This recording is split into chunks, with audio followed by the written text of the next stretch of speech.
My name is Hailey, I'm 26, and this is the story of how a stupid fight over a keyboard showed me who my boyfriend really was and how it ended our relationship. It sounds ridiculous, right? A keyboard, just some plastic keys and wires. But trust me, what happened that night said so much more about respect, entitlement, and how people treat you when you stop giving them what they want. When I first met Ethan, he was charming in that quiet, techie way. He worked as a programmer, always focused, always talking about his projects and gadgets. I liked that about him. He wasn't flashy or showy, just smart and grounded. We'd been dating for about 4.5 months, and things had been mostly good. A little rocky here and there, but normal couple stuff. Now, here's the thing. I had this old 2013 Lenovo laptop that I used for work and Netflix and everything in between. It had been with me for years. The poor thing was practically falling apart. The keyboard stopped working months ago, so I used a small Bluetooth keyboard with it. Until one morning, that Bluetooth keyboard died. I remember texting Ethan that morning, greater than, "Hey, my wireless keyboard just stopped working. Looks like my laptop's officially a potato now." He replied instantly, "I've got a few extra keyboards at home. I'll bring one tonight when I come over." I was so grateful. I thought, wow, what a sweet thing to do. He was planning to stay the night after work anyway, so it all lined up perfectly. That evening, when he arrived, I was honestly excited. I'd spent the whole day barely able to use my laptop, and I needed it for some freelance work. He walked in, gave me a quick kiss, and handed me a box. I smiled. Oh, thank God. My savior. I opened the box and saw it. An Amazon Basics keyboard. Simple, black, new, but the truth? A tiny part of me felt disappointed. It wasn't because I wanted something expensive, but I'd seen his setup before. He had this amazing Razer Black Widow keyboard.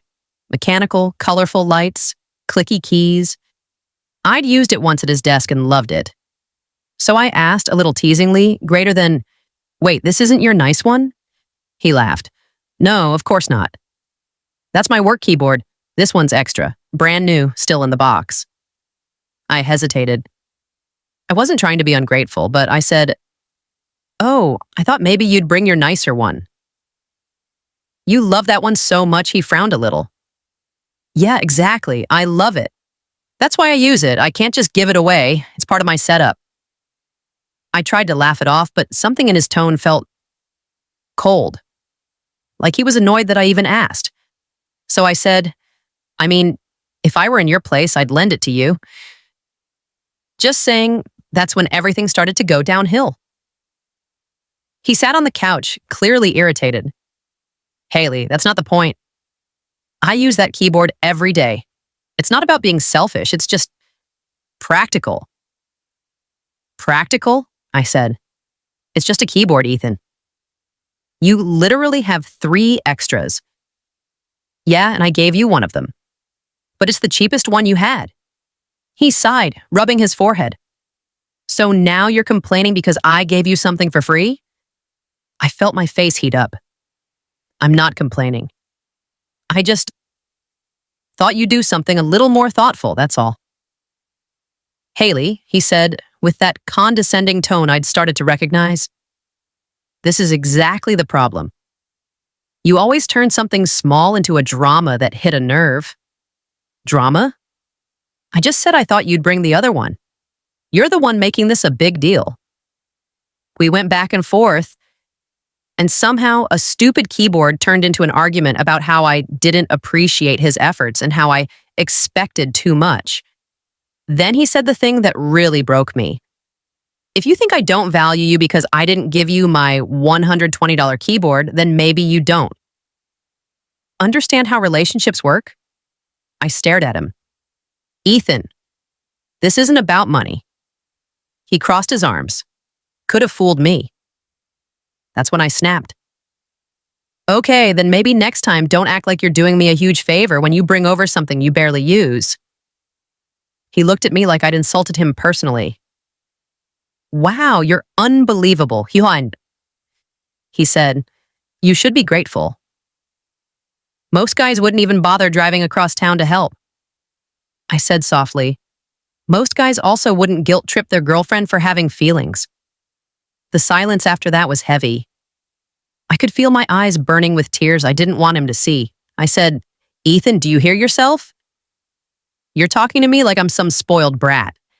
He replied, because that's how you're acting, Hailey. That was it. The moment he said that, something inside me just cracked. I picked up the Amazon keyboard box, handed it back to him, and said, greater than, if helping me feels like a burden, then don't. I can buy my own. He just stared at me, then he muttered, fine. Maybe you should. I didn't cry, not yet. I just said, you should go. He looked shocked, like he didn't expect me to actually kick him out, but I did. I opened the door, and for a second I thought he'd apologize. He didn't. He just walked out, carrying the cheap keyboard I didn't even want anymore. That night, I sat in my living room, staring at my silent laptop. No keyboard, no Ethan.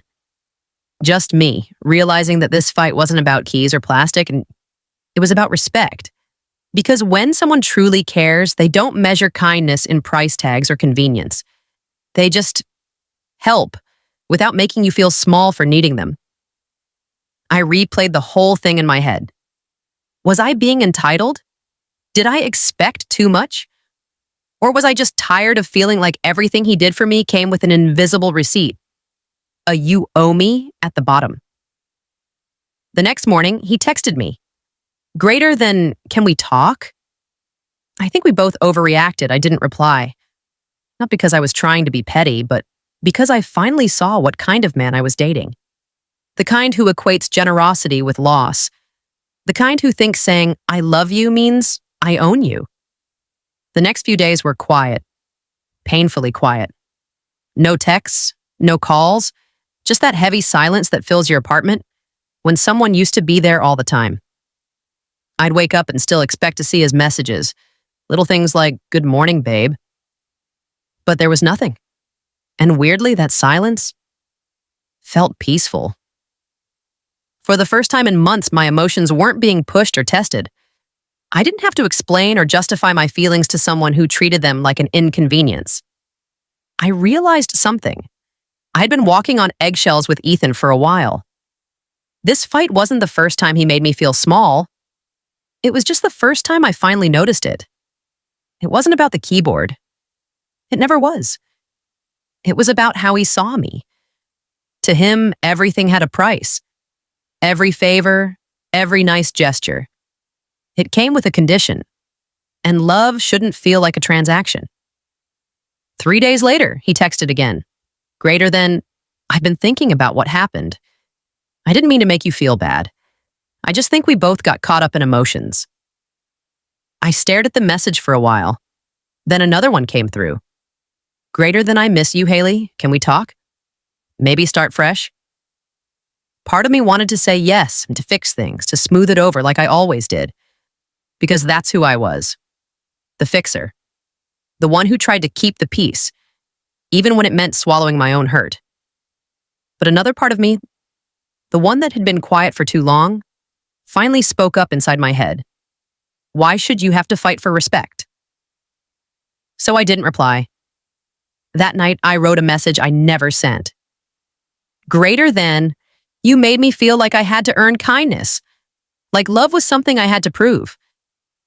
I don't want that kind of love anymore. I deleted it, turned off my phone, and went to bed. A month passed. Life went on. I bought myself a new keyboard, a sleek lavender-colored mechanical one that lit up in soft rainbow hues. And every time I typed on it, I smiled. Not because it reminded me of Ethan, but because it reminded me of me. I remembered how, for so long, I kept giving pieces of myself to people who didn't know how to handle them, who mistook kindness for weakness. That fight showed me that love shouldn't make you feel small. It should make you feel safe. And when I looked back on that night, on him calling me spoiled for expecting empathy, I finally understood something important. It wasn't my standards that were too high. It was his effort that was too low. One evening, I ran into him at a coffee shop. He looked the same, calm, collected, like nothing had ever happened. He smiled. Hey, Hailey. How have you been? I smiled back politely. Good. Really good, actually. He nodded. I'm glad. I was meaning to reach out again. I gently cut him off. Ethan, I think we said everything we needed to. There was a pause. Then he said, You're right. He looked down for a moment, almost regretful. And then he said something I didn't expect. You were right that night. It wasn't about the keyboard. I was being an ass. I smiled. Thank you. I hope you find what you're looking for, and I meant it. He gave a small nod and left. That was the last time I saw him. And for the first time since our fight, I felt free. You know what's funny? When you're in love, you don't always notice the little ways someone disrespects you. You excuse it. You say, he's just tired, or he didn't mean it like that. But one day, sometimes over something as simple as a keyboard, the truth clicks. And once it does, there's no unseeing it. Ethan taught me that love without respect is just decoration. Pretty on the outside, empty on the inside. Now, when I sit at my desk typing on my lavender keyboard, I think about how far I've come. Because now I don't want the kind of love that asks for proof. I want the kind that shows up. Willingly, kindly, and without keeping score. So yeah, it started with a keyboard, but it ended with clarity. And honestly, I've never typed so freely in my life.